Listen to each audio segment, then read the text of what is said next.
बुधवार 17 सितंबर कीव में सुबह से ही बारिश होती रही और आज के दिन मुझे सुमी जाना था।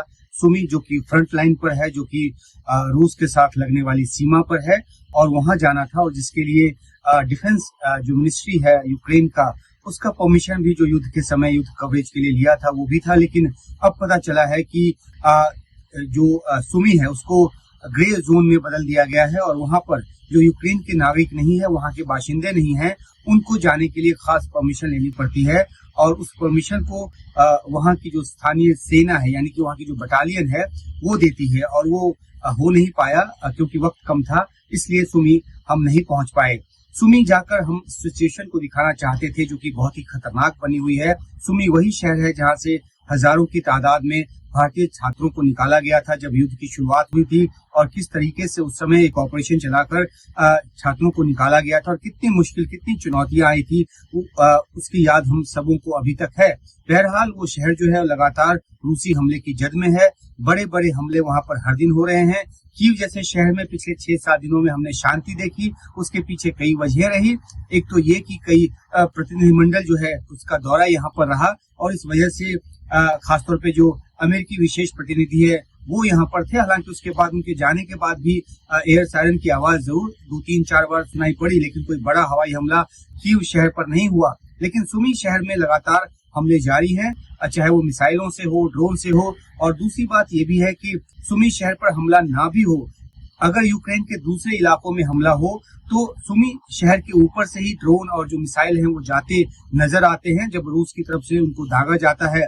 तो एक ऐसी खतरनाक सिचुएशन में सुमी है, वहां के बाशिंदे हैं जो काफी एक जान माल को नुकसान पहुंचाने वाली है। और पिछले दिनों के हमले में हमने देखा भी है कि किस तरीके से सुमी को नुकसान पहुंचा है।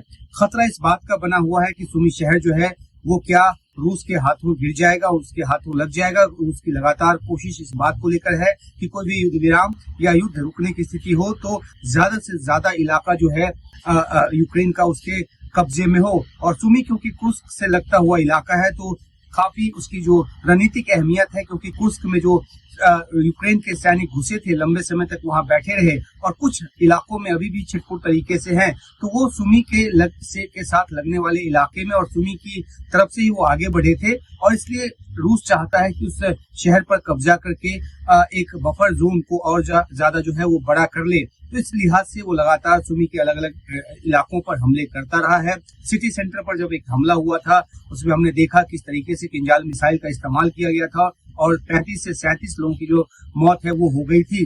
तो ये एक युद्ध की स्थिति जो कि 3.5 साल से लंबे समय से चल रहा है, और इसकी समाप्ति की अभी भी कोई सूरत हाल नजर नहीं आ रही। बेशक अमेरिकी राष्ट्रपति ट्रंप कोशिश कर रहे हों, बेशक जो उन्होंने मध्यस्थता की हो, अलास्का में उन्होंने एक समिट भी किया राष्ट्रपति पुतिन के साथ, लेकिन जो यूक्रेन के राष्ट्रपति ज़ेलेंस्की उनका सीधे तौर पे कहना है कि यूक्रेन अपनी जमीन नहीं छोड़ेगा, अपनी जमीन नहीं देगा। हालांकि व्यवहारिक एक समझौते की बात क्या हो सकती है, क्योंकि जो इलाका 2022 के बाद रूस ने अपने कब्जे में लिया है उसे तो वापस करने से रहा, साथ ही साथ वो ये भी चाह रहा है कि जिन इलाकों में अभी भी यूक्रेन के सैनिक किसी पॉकेट्स में हैं, वो उसको छोड़कर एक क्लीन स्वीप दे दे वहां पर रूसी सैनिकों को, जिसके लिए कि यूक्रेन तैयार नहीं है। तो समझौते की शर्तें क्या होगी, क्या युद्ध समाप्ति होगी, ये तमाम बातें भविष्य के घर में छिपी हुई है। लेकिन फिलहाल यूक्रेन युद्ध की आशंका, युद्ध से गुजर रहा है, और हम लोग की आशंका के बीच कीव शहर जो है लगातार जीता रहा है।